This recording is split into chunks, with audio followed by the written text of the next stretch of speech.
Welcome back to our second series or lesson on Shadrach, Meshach, and Abednego. If you'll recall in the last message, they refused to worship the idol that the king had established. And so now they come to the point where the king is now going to cast them into the fiery furnace.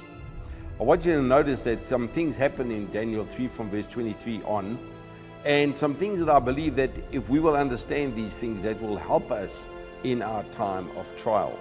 The first thing that they got when they were thrown into the furnace was a new sense of freedom.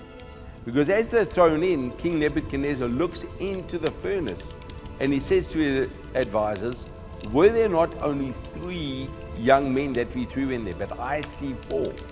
And then he describes the 4th as one that has the likeness of one of the sons of the gods. And so in your trial, know this, that you are not alone.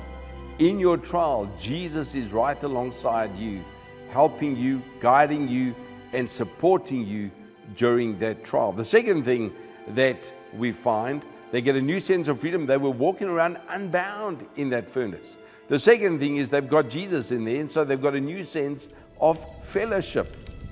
When you're on your knees, when you're in your trial, you're on your knees, God is listening to you, and you have an intimate fellowship with Him during that trial. And then the third thing is this, is that the furnace gave them a new opportunity to serve. And so we see at the end of that story that Nebuchadnezzar now has them come out of the fire. It says that when they come out of the furnace, they did not even smell of the smoke of the fire. Their clothes were not singed, not a hair on their head was singed. They came out ready to carry on serving their mighty God.